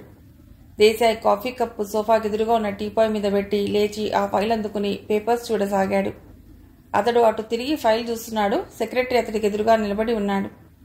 భట్టాచార్య కోటు జేబులో నుండి చిన్న కవర్ తీసి దానిలో నుండి హోమియోపతి మాత్రలంతటి చిన్న టాబ్లెట్ ఒకటి దేశాయ్ కప్పులో వేశాడు. తన కాఫీ కప్పు తీసుకున్నాడు. పేపర్ల మీద సంతకాలు చేసిచ్చి దేశాయ్ ఇటు తిరిగి కాఫీ తీసుకున్నాడు. కాఫీ తాగేందుకు కూడా విరామం లేదన్నమాట అన్నారు భట్టాచార్య నవ్వుతూ. దేశాయ్ తను చిరునవ్వు నవ్వి, అదేం కాదు, కానీ ఈరోజు కొన్ని ఇంపార్టెంట్ డాక్యుమెంట్స్. అదే ఇందాక చెప్పాను కదా, కొంచెం బిజీగా ఉన్నా. అయిపోయిందిలేండి. ఇవి ప్రెసిడెంట్ గారికి ఇచ్చేసామంటే. కాఫీ తాగి కప్పు టీపాయ్ మీద ఉంచాడు దేశాయ్. అతడు మాట్లాడుతుండగానే సెక్రటరీ ఫైల్ ఒకటి తెచ్చి దేశాయ్కి అందించాడు. దేశాయ్ దాన్ని బీరువాలో పెట్టి తాళం వేశాడు. అతను వెళ్ళిపోయాడు. దేశాయ్ వచ్చి సోఫాలో భట్టాచార్య పక్కనే కూర్చుంటూ, ఇంకా ఏమిటి విశేషాలు? మీ మిసెస్ దగ్గర నుండి లెటర్స్ వస్తున్నాయా అన్నట్లు రాహుల్ ఏడి? ఈ మధ్య కనిపించడం లేదు. ప్రొఫెసర్ దత్తాతో మాట్లాడాను అతడి గురించి. ఆయన అంటుండగానే దేశాయ్ నోటి వెంట మాటలు తగ్గు స్థాయిలోకి వెళ్ళి క్రమంగా మాట పడిపోయింది. అతడిలో ఎలాంటి చలనం లేదు. కళ్ళు తెరిచి భట్టాచార్యని చూస్తూనే ఉన్నాడు. కానీ ఆ కళ్ళల్లో జీవం లేదు. భట్టాచార్య దేశాయ్ కవళికలు గమనించి దేశాయ్ దేశాయ్ అని పిలిచాడు. అతడి నుండి ఎలాంటి జవాబు రాలేదు. భట్టాచార్య అతడి కోటు జేబులోంచి తాళం చెవుల గుత్తి తీసుకుని గబగబా బీర్వా దగ్గరకు వెళ్లి తెరిచాడు. లోపల సీక్రెట్ అరలో ఉన్న టాప్ సీక్రెట్ ఫైల్ తీసుకుని మరలా యథాప్రకారంగా మూసేశాడు. తాళం చేతులు దేశాయ్ కోట్ జేబులో వేసి ఫైల్ తన వెంట తెచ్చుకున్న బ్రీఫ్ కేసులో పెట్టుకుని బయటకు వచ్చేశాడు. బ్రీఫ్ కేస్ పక్కన పెట్టుకుని కార్ డ్రైవ్ చేసుకుంటూ అవుట్ గేట్ వైపు వెళ్తున్నాడు ఆయన. సరిగ్గా అదే సమయంలో ఇన్ గేట్లో నుండి పోబోతోంది రాహుల్ కారు. అతడు భట్టాచార్యని చూస్తూనే చెయ్యెత్తి విష్ చేశాడు. ఆయన చూశారు, కానీ కనీసం నవ్వనైనా లేదు. రాహుల్ కనుబొమ్మలు ముడుచుకున్నాయి. తనను చూడగానే కారాపి మరీ ప్రశ్నలు వేసే మనిషి ఇంత మౌనంగా పెడుతున్నాడేంటి? రాహుల్ సెక్యూరిటీకి వెళ్లి తానిప్పుడు కారులో వెళ్లిన పెద్ద మనిషిని అర్జెంటుగా కలవాలని అవుట్ గేట్ తెరిపించమని చెప్పాడు. ఆఫీసర్ చెప్పగానే గూర్ఖాలు వెళ్లి అవుట్ గేట్ తెరిచారు. రాహుల్ బ్లూబర్డ్ అవుట్ గేట్ నుండి దూసుకొచ్చినట్టు బయటకొచ్చి మెయిన్ రోడ్ ఎక్కింది. భట్టాచార్య కారు కనుచూపు మేరలో వెళ్తోంది. రాహుల్ స్పీడ్ పెంచి ఆ కారుని అందుకోవటానికి ప్రయత్నిస్తున్నాడు. భట్టాచార్య కారు విమానాశ్రయం వైపు వెళ్లడం గమనించాడు రాహుల్. అనుసరించాడు దాన్ని. భట్టాచార్య కారు విమానాశ్రయం ముందు ఆగింది. ఆయన కారు దిగి హడావుడిగా త్వరగా పెద్ద పెద్ద అంగలతో బ్రీఫ్ కేస్ తీసుకుని లోపలికి వెళ్ళాడు. నిమిషం తేడాతో రాహుల్ బ్లూబర్డ్ వచ్చి ఆగింది అక్కడ. కారు ఆగగానే దిగి లోపలికి పరిగెత్తినట్టుగా వచ్చాడు రాహుల్. అక్కడ భట్టాచార్య ఒక ఆంగ్లో ఇండియన్ లేడీ చేతికి బ్రీఫ్ కేస్ ఇవ్వబోతున్నాడు. రాహుల్ పిస్టల్ తీసి సరిగ్గా చేతిపై కాల్చాడు. చెయ్యి అదిరిపడి ఆయన బ్రీఫ్ కేస్ వదిలిపెట్టాడు. పిస్టల్ పేలిన శబ్దానికి వెళ్లేవాళ్లు వచ్చేవాళ్లు ఎక్కడి వాళ్ళక్కడ వెనక్కి తిరిగి చూస్తూ అక్కడి నుండి చెల్లాచెదురుగా పరిగెత్తారు. రాహుల్ బ్రీఫ్ కేస్ అందుకోవటానికి ముందుకు పరిగెత్తాడు. ఆయన వెంటనే జేబులో నుండి పిస్టల్ తీసి రాహుల్ వైపు గురిపెట్టి కాల్చాడు. రాహుల్ గాల్లోకి డైవ్ చేసి దాని నుండి తప్పుకుంటూనే ఆయనకేసి గురిపెట్టి, డోంట్ మూవ్ సార్, ఆ బ్రీఫ్ కేస్ నాకు ఇచ్చేయండి, కదలొద్దు మేడం అన్నాడు. ఆమెను కూడా ఒక్కంట గమనిస్తూ రాహుల్, ఇది నీకు సంబంధించిన విషయం కాదు, నువ్వు ఇక్కడి నుండి వెళ్ళిపో ముందు అన్నాడు భట్టాచార్య. నా ప్రాణం పోయినా సరే మీరు ఆమెకు ఆ బ్రీఫ్ కేస్ ఇవ్వటానికి వీల్లేదు, ఇవ్వను కూడా అని అతడు అంటుండగానే భట్టాచార్య చేతిలోని పిస్టల్ నిప్పులు గక్కింది. దాన్ని తప్పుకుంటూ, సార్ ప్లీజ్ ఆపండి అన్నాడు రాహుల్. అయినా ఆయన వినలేదు. రాహుల్ వస్తున్న బుల్లెట్స్ తప్పుకుంటూ బ్రీఫ్ కేస్ మీద వాళ్ల చేతులు పడకుండా ఇంతదాకా ఆపగలిగాడు. ఇప్పుడు తనను రక్షించుకోవాల్సిన స్థితి వచ్చింది. ఆ స్థితిలో ఆ వ్యక్తి భట్టాచార్య కావచ్చు. దేశద్రోహి అయిన వాడిపై జాలి గౌరవం చూపించడం కూడా నేరమే అవుతుంది. అందుకే రాహుల్ దృష్టి భట్టాచార్యపై కేంద్రీకృతం అయింది. అతడి పిస్టల్ నుండి వరుసగా వచ్చిన బుల్లెట్స్ ఆయన గుండెల్లో కడుపులో దిగబడ్డాయి. రక్తపు మడుగులో భట్టాచార్య పడిపోయాడు. పారిపోగా దిగ్భ్రాంతులుగా మిగిలిన జనం శిలా ప్రతిమలుగా నిలబడ్డారు. కదిలితే బుల్లెట్ తమకెక్కడ తగులుతుందో అన్నట్లు. ఆ ఆంగ్లో ఇండియన్ యువతి మెరుపులా మాయమైంది. రాహుల్ భట్టాచార్యని కాలుస్తూనే ముందుకు పరిగెత్తి బ్రీఫ్ కేస్ అందుకున్నాడు. ఆమె కోసం అతడి కళ్ళు గాలించాయి. మరుక్షణం అది వృధా ప్రయాస అనుకుని బయటకి దూసుకొచ్చి కారెక్కాడు. అతడి కారు రివ్వున కదిలిపోయింది. అతడు బయటికెళ్ళాక గాని విమానాశ్రయ సిబ్బందిలోనూ అక్కడ వేచి ఉన్న జనంలోనూ చలనం రాలేదు. వాళ్లంతా ఆ మెరుపుదాడి లాంటి సంఘటనకి నిశ్చేష్టుడై భయభ్రాంతులై నిలబడిపోయారు కొద్ది సెకండ్లు. ఆ తర్వాత ఎక్కడ ఎవరికి ఏ బుల్లెట్ తగులుతుందోనని ప్రాణాలు గుప్పెట్లో పెట్టుకుని కొందరు ఆ ప్రాంతం నుండి పారిపోయారు. విమానాశ్రయ సిబ్బంది, అక్కడి సెక్యూరిటీ గార్డ్స్ ఆ శవం చుట్టూ నిలబడి జనాన్ని దూరంగా పంపేశారు. పోలీస్ స్టేషన్కి ఫోన్ చేశారు. మొదట కుతూహలంగా శవాన్ని చూడాలని తోసుకుంటూ ముందుకు రాబోతున్న జనం పోలీసులు వస్తున్నారు అన్నమాట వినబడేసరికి తుపాకీ గుండె శబ్దానికి ఎగిరిపోయే పిట్టల్లా ఒక్కరు కూడా ఆ ప్రాంతంలో లేకుండా వెళ్ళిపోయారు. పోలీసులు ఎవరిని ఏం ప్రశ్నలు అడుగుతారో, ఆ కంగారులో ఏం సమాధానం చెప్తామో ఎందుకొచ్చిన తలనొప్పి అనుకుంటూ ఒక్కరు కూడా ఆ ప్రదేశంలో లేరు. పోలీసులతో కారులో వచ్చిన ఒక వ్యక్తి ఇతన్ని కాల్చి చంపాడు. ఆ కారు బ్లూ కలర్ మారుతి అన్నారు విమానాశ్రయపు సిబ్బంది. వెంటనే పోలీస్ జీప్ బయలుదేరింది పట్టుకోవటానికి. ఈలోపు రాహుల్ ఇంటికొచ్చాడు. నేరుగా బ్రీఫ్ కేస్ తీసుకుని లోపలికి అడుగుపెట్టగానే ఎదురుగా కనిపించిన దృశ్యం అతన్ని సంభ్రమంలో పెట్టింది. సోఫాలో కూర్చుని భట్టాచార్య కాఫీ తాగుతున్నాడు. రాజు ఆయన ఎదురుగా నిలబడి ఉన్నాడు. జిమ్మీ ఆయన కాళ్ళ దగ్గర తోకాడిస్తూ కూర్చుని ఉంది. భట్టాచార్య రాహుల్ని చూస్తూనే, రారా, నీ గురించే రాజు చెప్తున్నాడు. ఏం జరిగింది? ఎందుకంత కంగారుగా ఉన్నావు? ఆ బ్రీఫ్ కేస్ ఏమిటి? కూర్చో ముందు అన్నారాయన. రాహుల్ ఆయన ఎదురుగా కూర్చుని బ్రీఫ్ కేస్ ఆయన చేతికి అందించాడు. నుదుటిన పట్టిన చెమట కర్చీఫ్తో తుడుచుకుంటుంటే రాజు కాఫీ తెచ్చిచ్చి ఫుల్ ఫ్యాన్ స్పీడ్లో పెట్టాడు. నేను భట్టాచార్యని, అంటే మీలాగా ఉన్న వ్యక్తిని కాల్చి చంపేశాను. ఆ బ్రీఫ్ కేసులో ఇంపార్టెంట్ డాక్యుమెంట్స్ ఉన్నట్లుంది, చూడండి అన్నాడు. భట్టాచార్య దాన్ని తెరిచి లోపలి ఫైల్ తీశాడు. ఆయన మొహంలో మార్పులు గమనిస్తూ రాహుల్, బహుశా నిన్న డిఫెన్స్ మినిస్టర్ గారు చెప్పిన దేశాయ్ గారు ఇవ్వబోయే ముఖ్యమైన డాక్యుమెంట్స్ ఫైల్ ఇదే కాబోలు. ఎంత లక్కీగా పట్టుకోగలిగాను. ఒక్క సెకండ్ ఆలస్యమైనా ఈ బ్రీఫ్ కేస్ నా చేయి జారిపోయేదే అన్నాడు. ఆయన లేచి రాహుల్ భుజం తట్టి, నువ్వు ఈరోజు చేసిన ఈ పని ఉన్నదే, దీనికి నిన్నెంత అభినందించినా అది తక్కువే అవుతుంది. ఈ ఫైల్లో న్యూక్లియర్, కెమికల్, బ్యాక్టీరియాలజికల్ లాబొరేటరీస్ అని ఉన్న ప్రాంతాలు, వాటి చీఫ్ సైంటిస్టులు, వారి పూర్తి వివరాలు, ప్రత్యేకించి ఏ విభాగంలో మనం అగ్రగామిగా ఉన్నామో అన్న విషయాలు కూడా ఉన్నాయి. దీనివలన అవతలి దేశం వారికి కౌంటర్ మెషిన్స్ తయారు చేసుకోవటానికి అవకాశం ఉంటుంది. చాలా ఇంపార్టెంట్ ఫైల్. Very good. అతన్ని ఎలా అనుసరించావు అడిగారు ఆయన. అతన్ని అనుమానించడానికి, నేను అతన్ని పట్టుకోవటానికి కారకుడు రాజు. ఆ వ్యక్తి మీరు కాదు అని రాజు సహేతుకంగా చెప్పకపోతే నా చేతుల్లో నుండి, వేళ్ల సందు నుండి జారిపోయే నీరులా తప్పించుకునేవాడతడు. రాజుని మగవాడిగా ఉంచింది మీరు. ఈ విషయం తెలియక మాట్లాడవేమని గద్దించి అడిగాట. రెండవది మన జిమ్మీ నా దగ్గరకు వచ్చినప్పటి నుండి మీ దగ్గర దానికి బాగా అలవాటు. మనుషుల కంటే కుక్క త్వరగా వాసన పసిగడుతుంది. అందున మన జిమ్మీ ట్రైన్డ్ డాగ్. అతడు వచ్చినప్పటి నుండి జిమ్మీ అరుస్తోంది, మీదబడి రక్కుతోంది. మూడవది, నాకని ఇచ్చిన అసైన్మెంట్ని మధ్యలో వదిలేసి వేరే చోటికి నన్ను పొమ్మని మీరైతే ఎప్పుడూ చెప్పరు. నా సామర్థ్యాన్ని శంకిస్తూ చిన్నబుచ్చుతూ మాట్లాడరు. వాడియాన్ని పట్టుకోవాలని మనం ఎంతో ప్రయత్నిస్తున్నాం. అలాంటిది అతడి విషయం వదిలేయమని మీరైతే చెప్పరు కదా. సిచ్యుయేషన్ ఇంత అడ్వాన్స్ అయిన తర్వాత లాస్ట్ మూమెంట్లో వెంటనే జరగవలసిన దానికి ప్రాముఖ్యత ఇవ్వకుండా మీరైతే నన్ను వేరే చోటికి వేరే అసైన్మెంట్ ఇచ్చి పంపరు. నేను చేసిన ఎంత చిన్న పనైనా మనస్ఫూర్తిగా నన్ను మెచ్చుకుంటూ ఎంకరేజ్ చేస్తూ మాట్లాడే మీరు నేను శాంక్చురీని, అక్కడి కెమికల్స్ని నాశనం చేసి వచ్చానని చెప్పగానే సంతోషించలేదు సరికదా. అతడు చాలా అనీజీగా ఫీల్ అయ్యాడు. ఇవన్నీ అతడు మీరు కాదు అని నేను అనుమానించడానికి కారణాలయ్యాయి. లాస్ట్గా మీ స్పీచ్, స్పెక్ట్రోగ్రామ్ ద్వారా వేవ్ రీడింగ్ చూశాను. మీ స్పీచ్ క్యాసెట్ ఉంది నా దగ్గర. ఆ తర్వాత అతడితో ఫోన్లో మాట్లాడుతుంటే మన రాజు కనెక్షన్ ఇచ్చి అతడి మాటలు వేవ్ రీడింగ్ తీశాడు. ఈ రెండింటికి చాలా తేడా ఉంది. వెంటనే డిఫెన్స్ మినిస్టర్ గారిని కలిసి ఇదంతా చెప్పి, నేను చెప్పేదాకా భట్టాచార్యతో ఈ విషయాలు సంప్రదించకండి అని చెప్పి దేశాయ్ గారి గురించి అడిగాను. ఆయన పెంకింగ్ నుండి రాత్రికే వస్తారని, ముఖ్యమైన ఫైల్ ఒకటి రేపు ప్రెసిడెంట్కి అందజేస్తారని చెప్పారు. నేను అసలు ఈ విషయం ఆలోచించలేదు. మీకు యాక్సిడెంట్ అయిన తర్వాత దేశాయ్ గారిని కలవటం కుదరలేదు. నాకు ఆయన అపాయింట్మెంట్ దొరకలేదు. ఆయన పెంకింగ్ వెళ్లారు. అందుకని యాక్సిడెంట్ ఎలా జరిగింది, అసలు మీరు ఆ మీటింగ్ ఎందుకు వెళ్ళింది, ఆ వివరాలు ఆయన నుండే రాబట్టాలని ఆయన దగ్గరికి ఎడుతుంటే గేట్లోనే ఎదురయ్యాడు.